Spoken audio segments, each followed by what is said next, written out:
It's been a long time that journaling has been an effective way for me to channel, funnel, unpack, and decode my emotions. But usually it's me barfing my brain on the page. My thoughts process, and then they are written on the page as soon as they are thought. So, usually, and in the past, my journal entries have been, or at least in the beginning, they were quite shallow. There was no analysis, it was just anger and frustration and wanting to escape,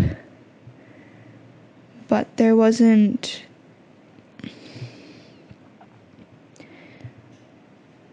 anything beyond that. But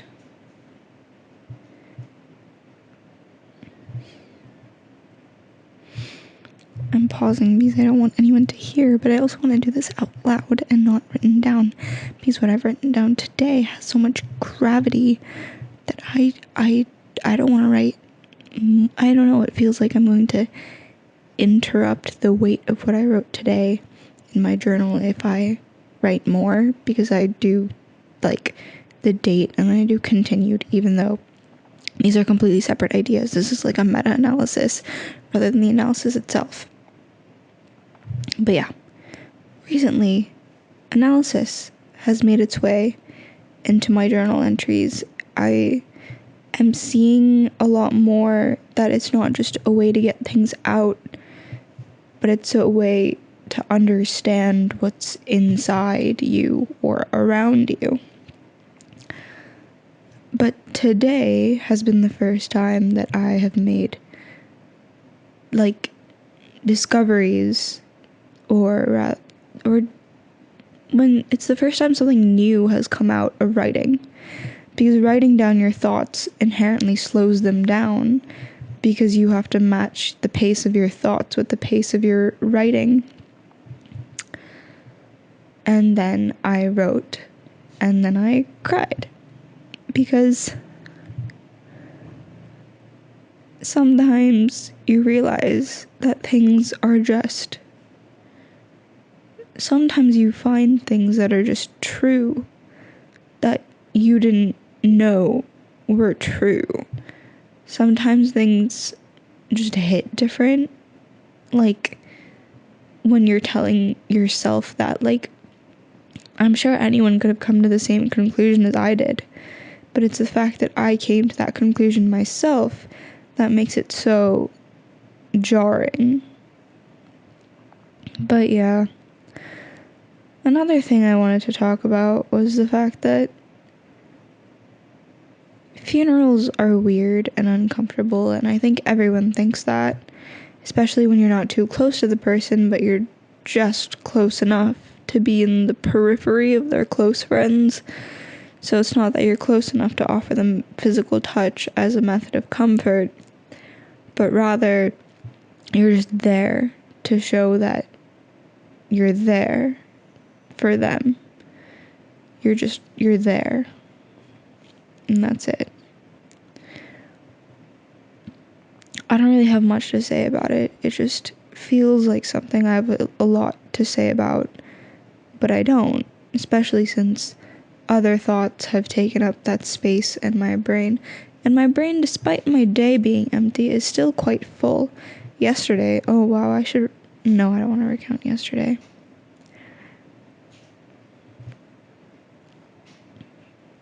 But yeah, my brain is still quite full. And I think that's another reason why I needed to write things down to process them. Because when you write things down, your mind is focused on what you're writing rather than when you're thinking, and you can easily get veered off into a different direction of your thoughts. Yeah. And I know some people who feel this pressure that when they journal, they have to write literary masterpieces, that their words have to be beautiful. And I think that makes their emotions easier to deal with because something beautiful, something constructive came out of their pain. But today, I think especially towards the end, what I wrote felt poignant. And I don't know if it actually is, because it could be just like those I'm 14 and I'm deep, where you just read it back later and you're like, this was not as deep as I thought it was at the time. Like, it's really not that deep at all. It's actually quite surface level. But in writing it, it felt significant. It felt non-surface level. It felt like I've been yapping about analysis. It really felt like it was something deeper, especially at the end, because it's like the culmination of everything I wrote before. And it was weird because writing with structure is not something that I think comes naturally to people, or at least it doesn't come naturally to me, and I feel like there's a lot of people it doesn't come naturally to. And usually if I want something to have structure, I have to think about what the structure will be, and then I follow my predetermined structure. But today, not really the beginning. The introduction was kind of, because I got like kind of distracted by like other less significant things, because I just looked at the date and remembered its significance. But without that, it would be a good introduction, and it just kind of flows, and it just kind of, like, I don't know, I was like, this just makes sense. And honestly, I'm probably just saying that it makes sense because it's like the literal order of my thought process. Why wouldn't it have structure? Why wouldn't it make sense? That's literally how my thoughts work. Because usually when you're writing academic writing, there's more of a need to structure it. Because one, you need to make sure your thoughts are correct, so you have to like check back. Second of all, it's a lot less visceral. Like, let's say particular evidence is what you're reading. Like, you're reading a bunch of academic papers, and as you're reading them, more thoughts are building in your brain. So it's quite slow, it's quite abstract, the conclusions that you're drawing. And it's happening, I think, a lot more passively than I think emotional conclusions are come to, because emotional conclusions, you're actively thinking about something rather than intaking evidence and then, you know what I'm saying? That's what I mean by like the slow process, because like on one hand you have a set of data and you're actively like making graphs and drawing conclusions from this data, but let's say you're doing like a literature review, or you're trying to like find a gap in the research for you to fill. That's gonna be a lot more of a slow analysis. It's time for like some philosophy, okay? Now, I'm under the impression, I have been under the impression for a long, long time, that being quirkier leads to you having better friends, because you can't just talk to anyone, so you've like formed these insane, or honestly, no. Not being quirky has more better friends because you're ostracized, but I mean, not ostracized. Okay, a little bit. It's because you are kind of weird, so you don't click with everyone. So the people you do click with, you're like clicking with. But I also think it's because quirky people have like genuine interests in things.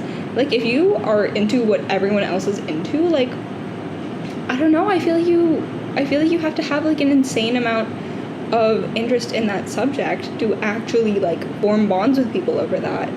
Like, for example, back in grade 9, there weren't too many weebs around. Like, yes, weebs got really big during quarantine, and by 2020, 2021, 2022, anime became a lot more widespread.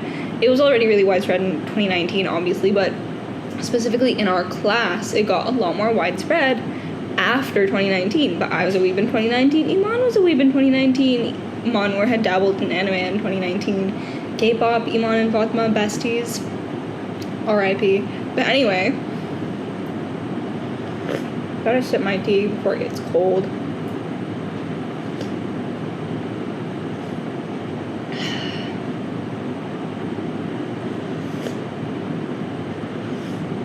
Okay, yeah, as I was saying, so we just became friends, and we've been friends ever since.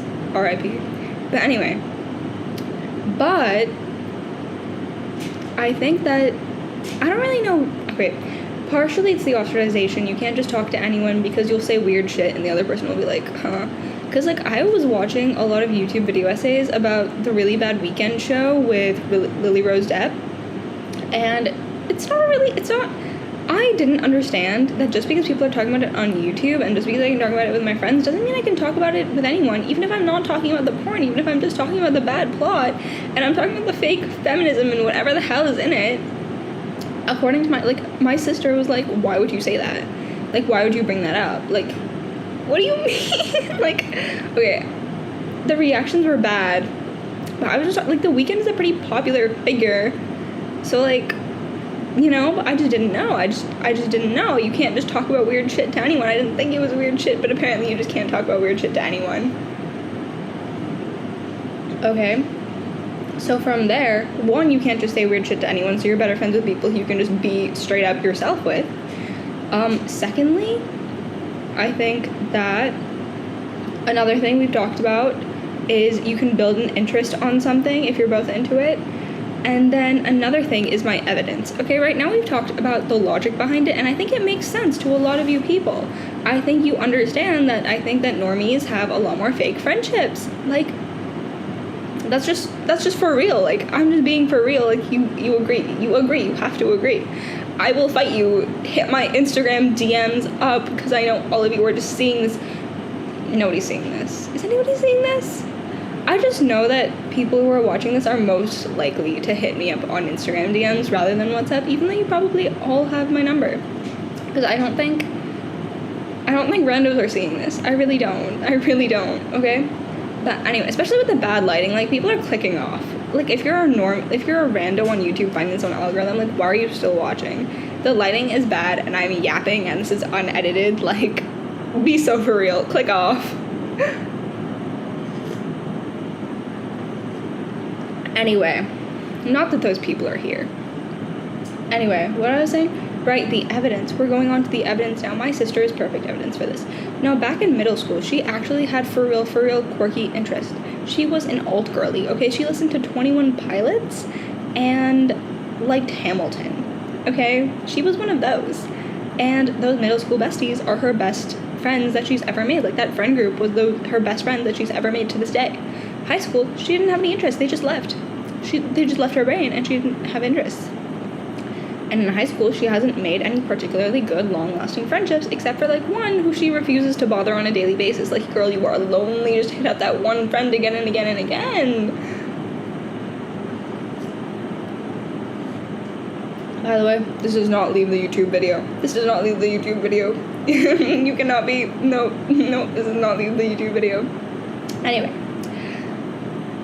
So I'm just, like, I have never had people who I wasn't really, like, that close with, except for when I was friends with, like, this normie of normies, like, the normiest of all normies. She was kind of quirky, she was kind of weird, but she was, like, quirky and weird in that, like, oh my god, I listen to the Beatles, like, I'm so old-fashioned kind of way, you know? And so I wasn't that close with her, but everyone else, like, my video game girly, like, we are so tight to this. I hit her up when I go back to America, and we hang out a little bit. My other friend, with my middle school best friend, it's kind of hard to talk to her now because in middle school, we based our entire personalities, like, around each other. Like, we were each other. We were, like, perfect complementary shapes. Like, yeah. So it's a bit hard now because, like, we only know each other within the context. We only were besties in the context of always reading the same books, always being into the same things, even accidentally. Like, we both found Wattpad individually, and then I brought it up to her, and she was like, oh, I've been there. And then, like, Tumblr, same thing, she was like, I've been there. And then, like, she introduced me to, like, Throne of Glass and All for the Game, but, like, Percy Jackson, we got there individually.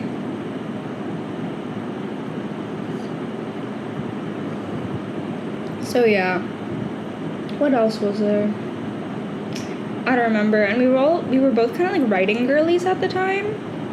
So yeah, she's just an exception. But like in high school, I've never really kind of like put a curb on my personality because I've never found it to be all that. I just never thought about it, actually. I've never once thought in my brain, maybe I shouldn't say a pickup line to this random girl sitting in front of me in physics class. Maybe I shouldn't say bricks are the SI unit for dumbness to this girl in my class. Like, maybe I shouldn't say it to Surfraz. Like, I said it to the fucking Surfraz. Like, girl, be so for real. Be so for real.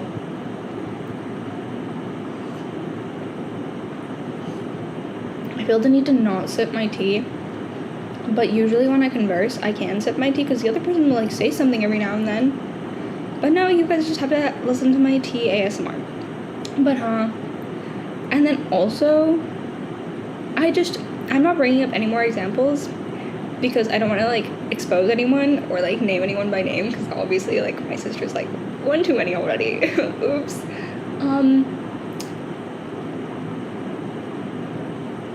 What was I saying? I don't know, I just ran out of things to say. That's all I wanted to say. I just wanted to make my point about quirky people having more friends. Or, like, weird people and or people you can say weird shit to. Like, I don't think Alicia is, like, particularly weird herself. I just think you can say really weird shit to her and she will not bat an eye and she will just, like, reply. Like, I actually can't, like, again, like, the Drake, I just called Drake Dick. I'm talking about his dick. The Drake Dick memes and, like, all of that, like, when I send them to her, like, I know I was, like, that's just what we bonded, that's just our bond, okay? I can just, you know? Who else is there?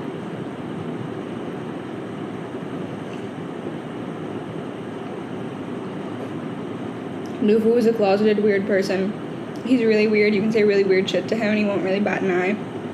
But, he's not so weird that he doesn't realize it's weird. Like, there are certain people, like myself, where if someone says something, like, really unhinged to me, a lot of the time, I will not categorize it as unhinged. And so, Nufu is one of those people who can clock it, but he's not gonna, like, react that much. Or he will react, but he'll still, like, react. He'll still be open to the conversation. Who else? Also, by the way, being emo is part of being quirky. So while I wouldn't call, for example, I wouldn't call Arj weird, but, you know, he's emo. That's quirky shit. That's quirky, yeah. Who else? Am I just gonna name people? Actually, it's very difficult for me to categorize Imanikil. I have no idea how to categorize her. I haven't said that much weird shit to her, but she is very receptive to the few things that I have. Like, specifically, like, I don't know. I think it's the Colleen Hoover quirky side. Yeah, you know?